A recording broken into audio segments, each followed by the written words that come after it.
Good morning.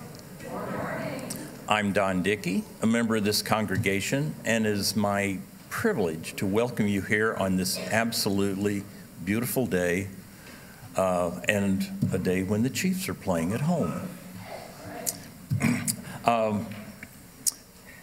We set aside time to welcome visitors and guests.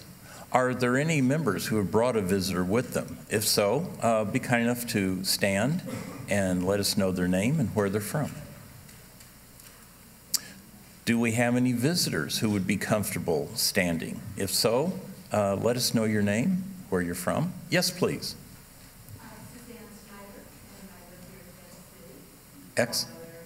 Excellent. Welcome. Yes, sir.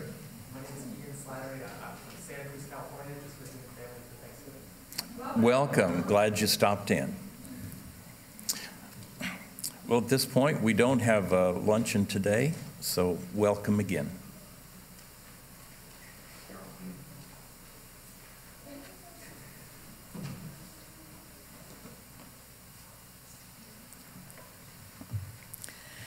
What is it you seek, pilgrim? Wisdom, inspiration, forgiveness, power, peace, truth? Or are you uncertain? What shrines have you visited? Religion, politics, pharmaceuticals, alcohol, righteousness, privilege, victimhood. You are welcome to be with us in this place. Welcome as you are and as who you are. We are pilgrims also. Our journeys have been long and over varied routes. No promise can be made. Be who you are as you are. If you bring a compassionate heart, an open mind, and willing hands, I believe we may find blessing. May we each be a blessing to self, others, and our shared cosmic life. Come, let us worship together.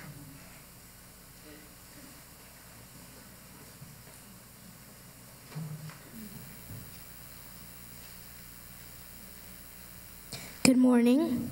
Good morning. My name is Ruby. I light this chalice for the inherent worth and dignity of every person.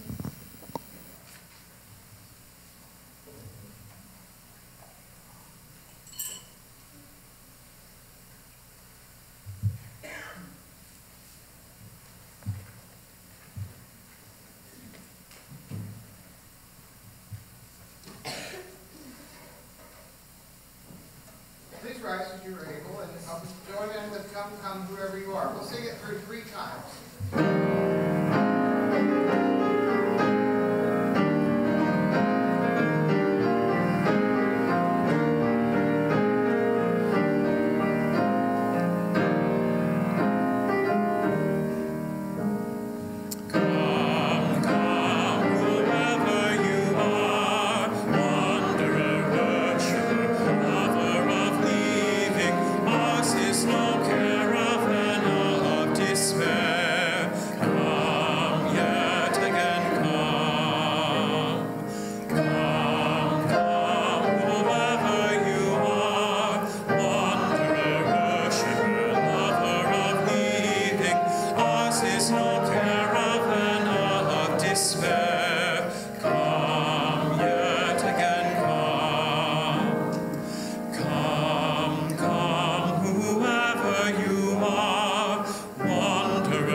Please remain standing as we affirm our covenant. Goodwill is the spirit of this church, and service is its law. This is our great covenant, to dwell together in peace, to seek the truth in love, and to help one another.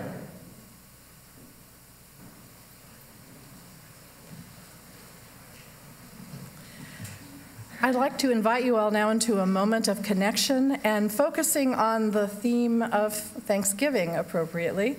How about you turn to your neighbor or to somebody that you didn't come in with, possibly a child, and say one or two things that you are grateful for today.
Of course, we're always thankful for having our children here with us.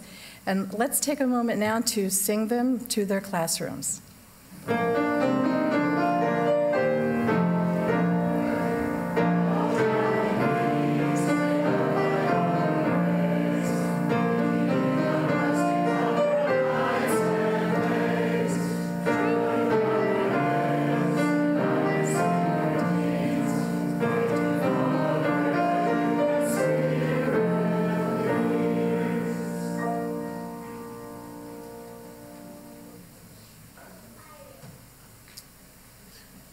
We are missing our Mr. Dawson, so I'll see what I can do as far as introducing our offering. Oh, Dick Dawson, your presence is requested at the pulpit.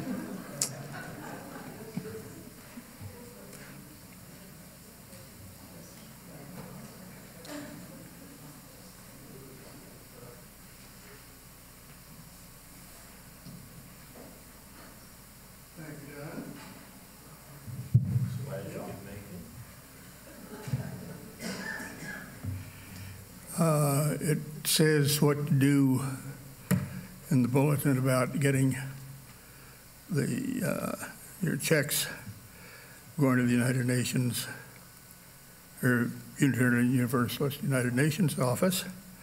So, with that, the offering will now be given and gratefully received.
For decades, All Souls has been a consistent supporter of the United Nations and the Unitarian Universalist United Nations office. We've taken a leading position in the Mayor's UN Day dinner in October, led by Charles Bebb and Sheldon Stahl, Manny and Sarah Pedram.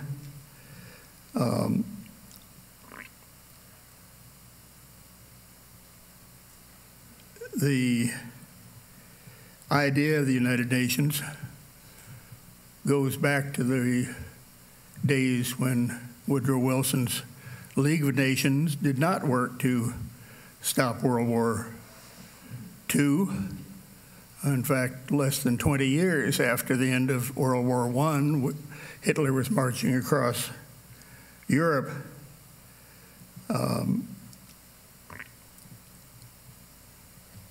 The United Nations was conceived in June of 1941, when we weren't even in the war yet, although we were sending materials to Britain, and some of them got torpedoed because Hitler had already taken everything just about in Europe and the Atlantic Ocean as well. And the Brits were already undergoing years of Luftwaffe bombs and rockets, and all of those European governments went into exile in Britain, in London. In 1944, there was a meeting to draft the setup of the structure of the United Nations, the General Assembly, Security Council, the important agencies like UNESCO and Third World and the World Bank. 1945, representatives of 50 nations met in San Francisco to complete the charter, and President Roosevelt worked to convince the public that an international organization was the best means to prevent future wars. Our Senate approved the UN Charter in July by a vote of 89-2, and the UN came into existence in October of 45 after the United Nations had gotten their charter ratified. The most memorable statement, I think, that has been given on behalf of the United Nations was by Adlai Stevenson, a Unitarian, who was ambassador to the United Nations, who said in his last major address, "We travel together, passengers on a little spaceship, dependent on its vulnerable reserves of air and soil, all committed for our safety to its security and peace, preserved from annihilation only by the care, the work, and the love that we give our fragile craft." And that's still true. Dick, thank you for letting us know the value of the UUNO and the UN and what we are supporting today. Please join me in the dedication of our offering to the good works that we do here at All Souls and that the UUNO does.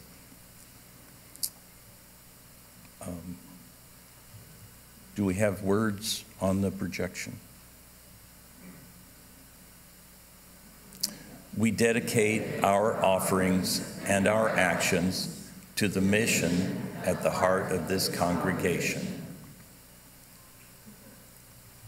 to build a respectful, caring community, to inspire personal and spiritual growth, and to create a just and compassionate society.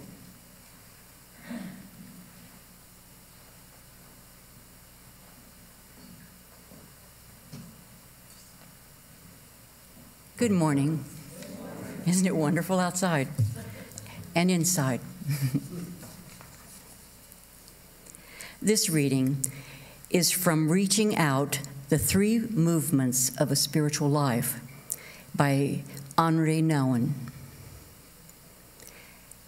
In our world full of strangers, estranged from their own past, culture, and country, from their neighbors, friends, and family, from their deepest self and their God, we witness a painful search for an hospitable place where life can be lived without fear and where community can be found.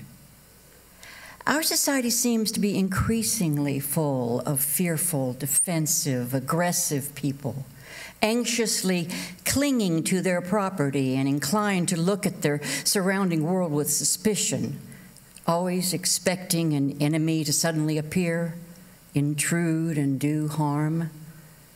But still, that is our vocation, to convert the enemy into a guest and to create the free and fearless space where brotherhood and sisterhood can be formed and fully experienced. If there is any concept worth restoring to its original depth and evocative potential, it is the concept of hospitality. When hostility is converted into hospitality, then fearful strangers can become guests, revealing to their hosts the promise they are carrying with them. Hospitality, therefore, means primarily the creation of a free space where a stranger can enter. Hospitality is not to change people, but to offer them space where change can take place. It is not to bring men and women over to our side, but to offer freedom not disturbed by dividing lines. It is not to lead our neighbor into a corner where there are no alternatives left, but to open a wide spectrum of options for choice and commitment. It is not an educated intimidation with good books, good stories, and good works, but the liberation of fearful hearts so that words can find roots and bear ample fruit. It is not a method of making our God and our way into the criteria of happiness, but the opening of an opportunity to others to find their God and their way.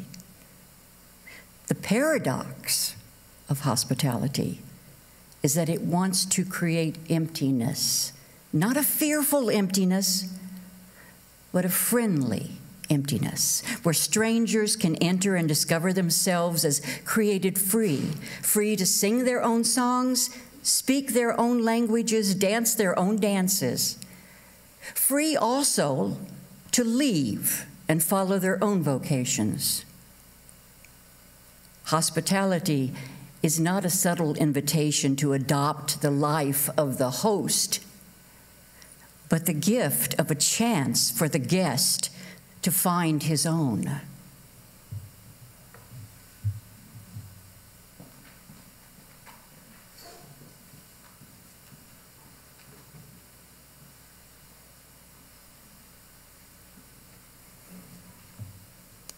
Please join me now in the spirit of prayer or meditation. Spirit of our longing and lonely hearts, help us travel through the barren borderlands that separate us from others.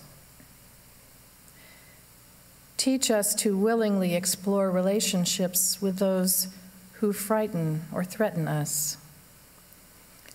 Grant us the courage to risk confidently our own comforts, that we might make others more comfortable.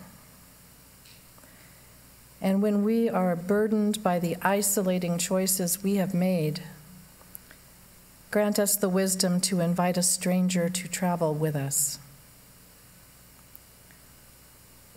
open our hearts to our companions' needs and desires until we relax our defensiveness and become a calming presence. As we travel, grant us the vision to notice how each step we take together moves us closer to the promised land, where all souls grow in hope and the resilience of love. Amen.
Most of us have been the stranger at some point in our life, or will be, in some context or other, the one who's different. It's not always immediately obvious.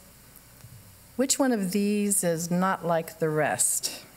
Which one of these is less educated, older, poorer, richer, younger, less fit, less fluent, less progressive, darker, queerer, differently abled, not one of the in crowd?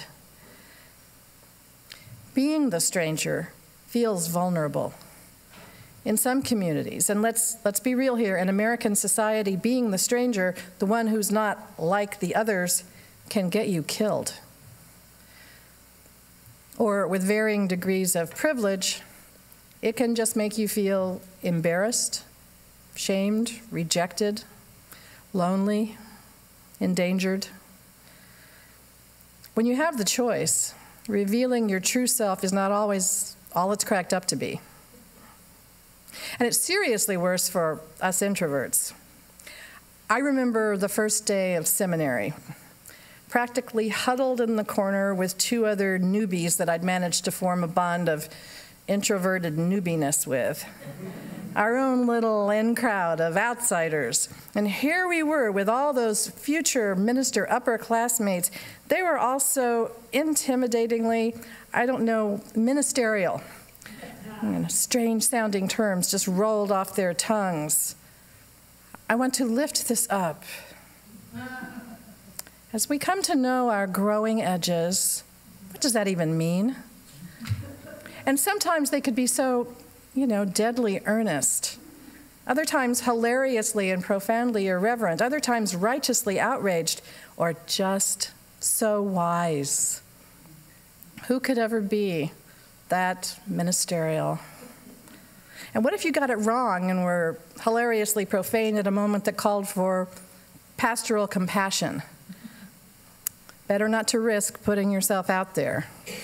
Easier just to huddle silently and observe.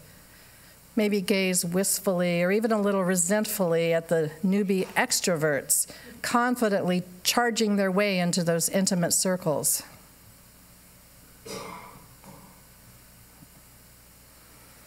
From a story I heard on NPR a couple of months ago. The first day of school has ended in Schuyler, Nebraska, and the kids are trickling into the ice cream store in the center of this small rural town. Norma Corral, owner of Palateria Oasis, is behind the counter of the store she said she opened 15 years ago to give young people a place to go. So my daughter could have somewhere to hang out, she said. Before, there was nowhere to go, just to the park. The narrator continued, explaining that Corral and her husband had moved to Schuyler, about an hour outside of Omaha, from Mexico in the early 90s. After 10 years of working at the Cargill plant, slicing beef carcasses, she'd had enough. With the money she saved and a small business loan, she managed to open an ice cream store. And since then, her business has nearly doubled, and she's had to expand. Corral's story represents the story of many Latinx people in Schuyler, more than 60% of the population now, who own small businesses that line the old brick roads with colorful signage. When Cargill opened its plant, a lot of the white people left, and there was a steady flow of immigrants, Mexicans, Somalians, Thais, and others, that more than made up the difference. Schuyler's mayor, David Ronke, says that a lot of these small rural towns seemed to be headed toward distinction, but it looks like Schuyler is still going to be there 50 years from now. Besides ensuring its survival, the immigrants have changed Schuyler in other ways, and possibly in ways the former residents might not have hoped for. The new residents have shifted the politics.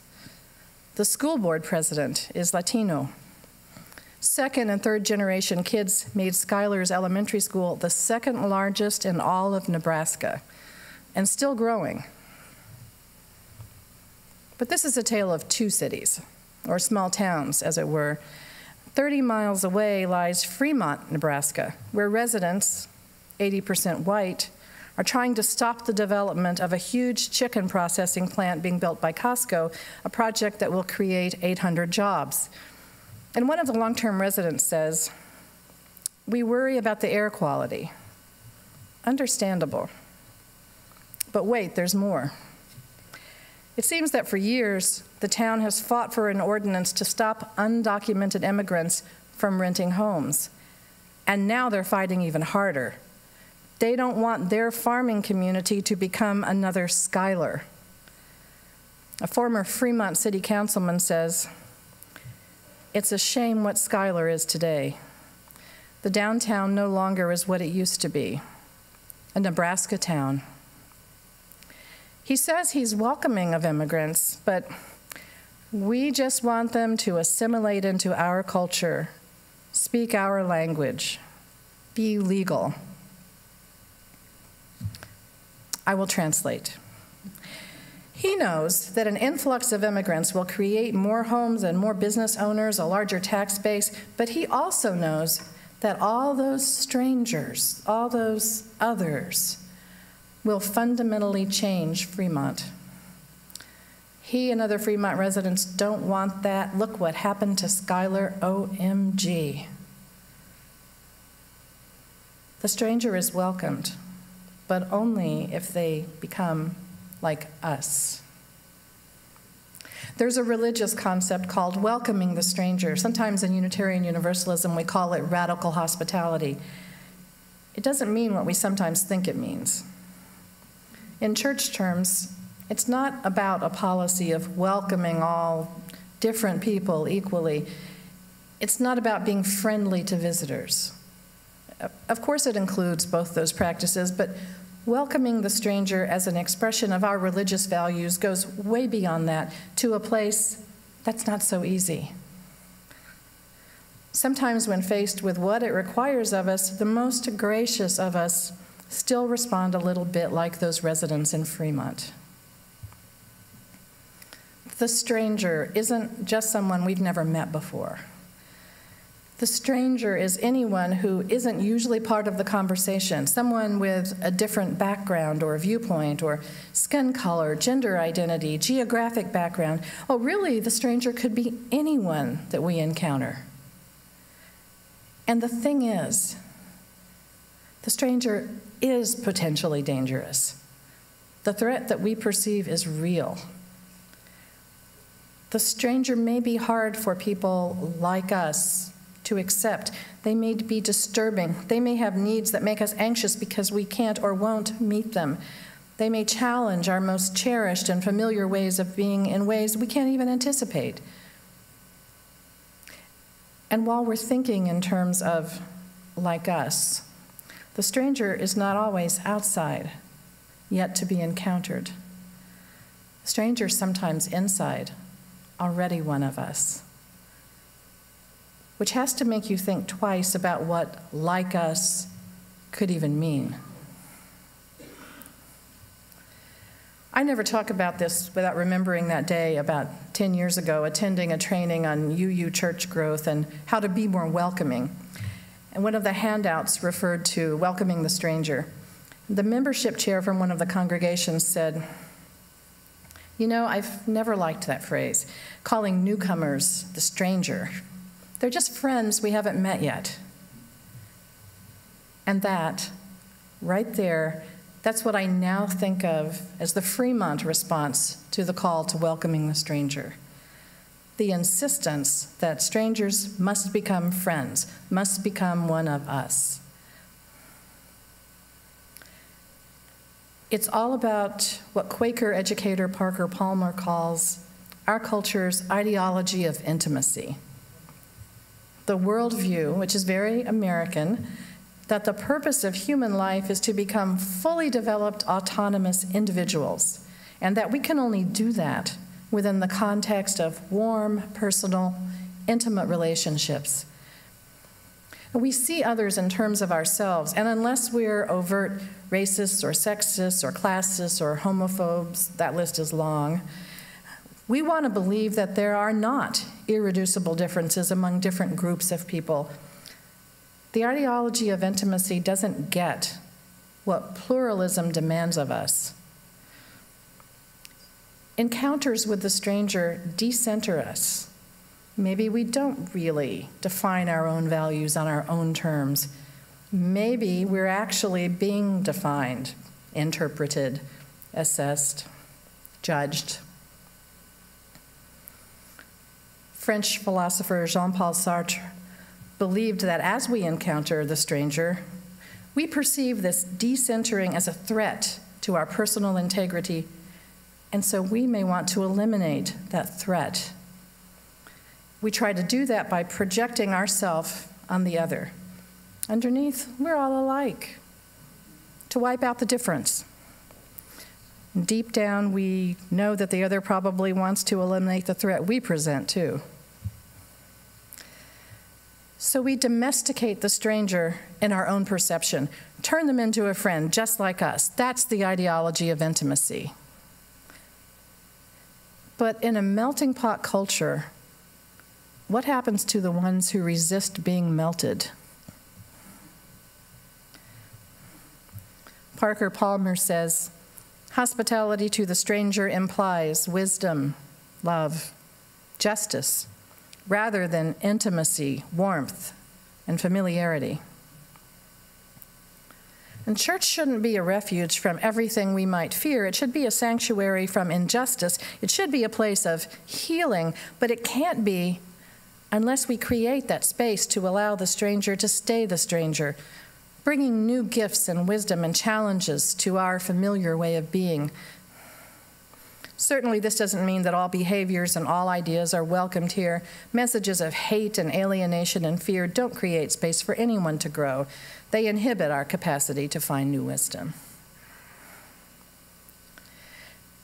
In religious terms, in Unitarian Universalist terms, welcoming the stranger isn't a church growth strategy. It's about having the courage and the generosity to risk letting go of the familiar and the safe in order to live our principles. the inherent worth and dignity of every person, the commitment to justice, equity, and compassion, acceptance of one another. How easily we intellectually embrace those principles. How rarely we consider what would we have to let go of to actually live them. And how much are we willing to let go of? I offer you the perspective of Henri Nouwen, the author of our reading this morning. He was a Dutch priest, professor, writer, and theologian rooted in psychology, spirituality, and social justice. And his assumption was that a religious community is either moving toward hospitality or it's moving toward hostility. Not anger or malice, of course, but hostility in a more unintentional way that lacks empathy for the stranger or is somehow averse to showing true hospitality. And I'm just going to call that a non-growth strategy. And this is really hard for any congregation, having grown from a group of members who all know each other well and we're in many ways very similar in values and beliefs and education and social class, not to mention race. That intimacy that's so important in congregational life is hard to let go of. And we shouldn't let go of it. We need to make more space for people to deeply know each other as they're ready. Sunday worship, though, the primary space where we welcome the stranger, is public. It's also one of the hardest spaces for a congregation to relinquish intimacy, even in the interests of radical hospitality. In public worship, we come together not as friends, but as a company of strangers, so that all of us, whether we've been members for decades or just walked in this morning, all of us are able to participate as equals. And what creates this possibility is public ritual. And this creates a certain irony. Even as UUs want to celebrate diversity and inclusivity, we've also become deeply aware in recent years that we pretty faithfully reflect the highly individualistic American culture of our tradition's institutional birth, even as most of us are averse to that in its political manifestations. We UUs have made a lot of progress in finding a better way toward better balance toward community, but still, extreme individualism is in our DNA. Robert Bellah, the professor of sociology at the University of California, Berkeley, and internationally known for his work related to the sociology of religion, taught that our society has produced two kinds of individualists. First, what he called the utilitarian individualist, who views religion as well-meaning moral instruction at best, but more like a personal, irrational crutch for weak people who really need that sort of thing. They see religion as a private affair, not public. They think of themselves as uber-rationalists. And then there's the expressive individualist, which arose in opposition to the utilitarian. This individualist holds that each person has a unique core of feeling and intuition that has to be expressed if their true self is to be realized. And there may even be the possibility of connecting with others through that intuitive feeling. Bellah's descriptions sound pretty familiar to me. I don't know about you. In fact, in my experience, Unitarian Universalist congregations are filled with both utilitarian and expressive individualists. And how does this relate to ritual? Well, the utilitarian types are usually averse to ritual, seeing it as a set of empty, irrational motions rising from our most primitive instincts, while the expressive types generally crave ritual and a warm, open, trusting, intimate space. So the result for Unitarian Universalists is that many of us enter Sunday worship seeing it as either a community of open-hearted, like-minded friends coming together in the assurance of spiritual depth, or a private affair for the rationally challenged, where the cringe-worthy, touchy-feely aspects are stoically endured in exchange for guaranteed uninterrupted moments of intellectual stimulation. But Sunday worship is public space for this 1 hour a week, a gathering not of intimate, like-minded friends, but a community of strangers creating space for one another. And the public ritual, singing hymns, lighting the chalice, praying together, sitting in silence, unison responses. Ritual is what gives us the opportunity to share profound values without making anyone feel exposed. Public ritual creates that psychological barrier. Public ritual represents our emotions and values. It doesn't force us to present them. I wonder if any of you remember the story of Dick Cavett, the late-night TV host. He once interviewed actor Sir Laurence Olivier. And Olivier came on stage after Cavett had already interviewed several other men, and as they all stood to shake Olivier's hand, Cavett turned to the audience and said, "Someone on stage has their fly unzipped. We are all going to turn to the wall and zip up our fly." And they did. Now, this was the perfect example of a hospitable public ritual, right? Not singling anyone out in a way that they might feel vulnerable. And how many times have you heard that old joke that UUs don't sing hymns well because we're all reading ahead to see if we agree with the words? How many times have we heard that? And of course, there's some truth to that. I, for one, in my earliest UU days, was occasionally guilty. And I was not alone, and I think some of you were there.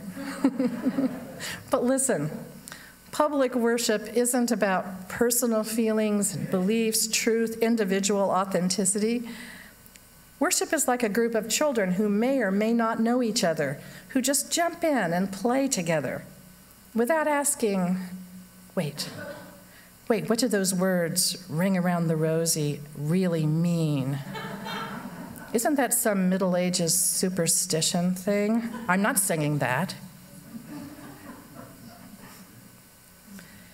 Utilitarian and expressive individuals alike, how much intimacy and personal comfort are we willing to give up on Sundays in order to welcome the stranger who carries the threat to push us out of our familiar comfort zone, and in doing so offers us the gift of transformation.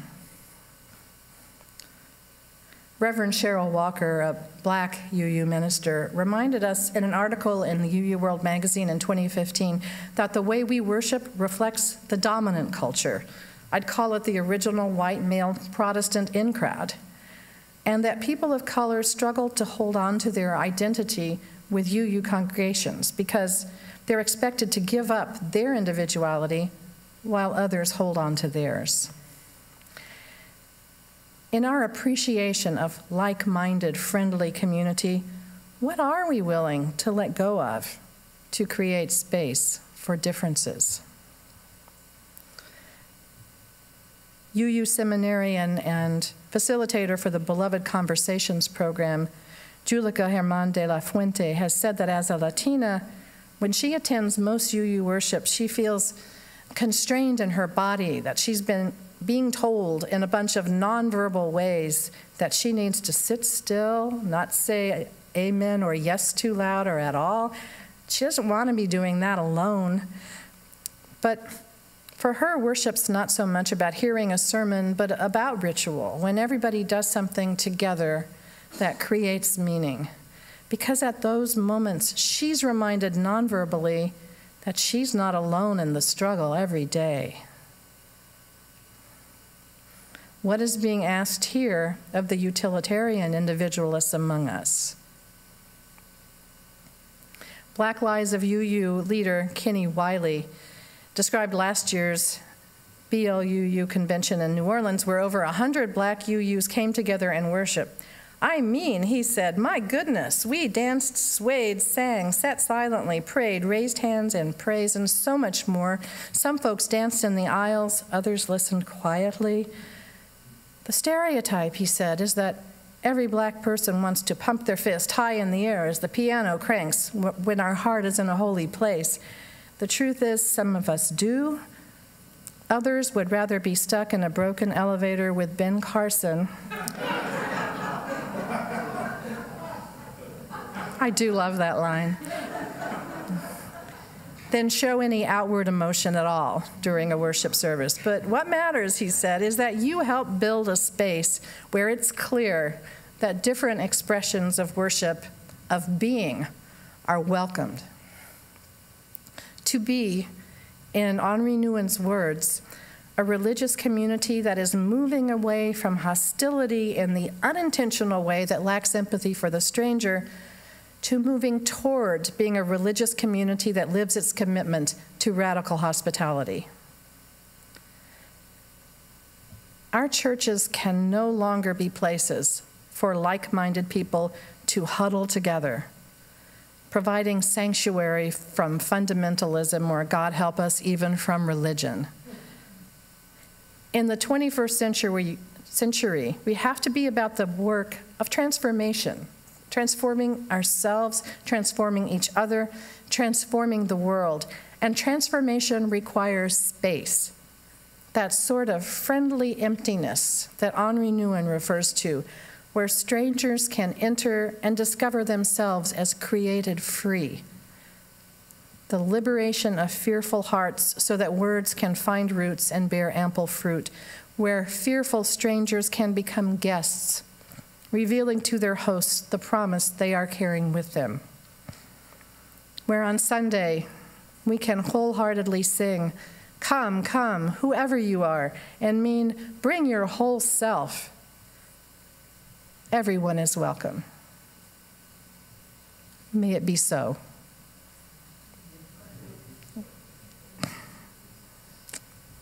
Let's rise now in body or spirit for our closing song, number 346. Come sing a song with me.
We have a calling in this world. We are called to honor diversity, to respect differences with dignity, and to challenge those who would forbid it. We are people of a wide path. Let us be wide in affection and go our way in peace.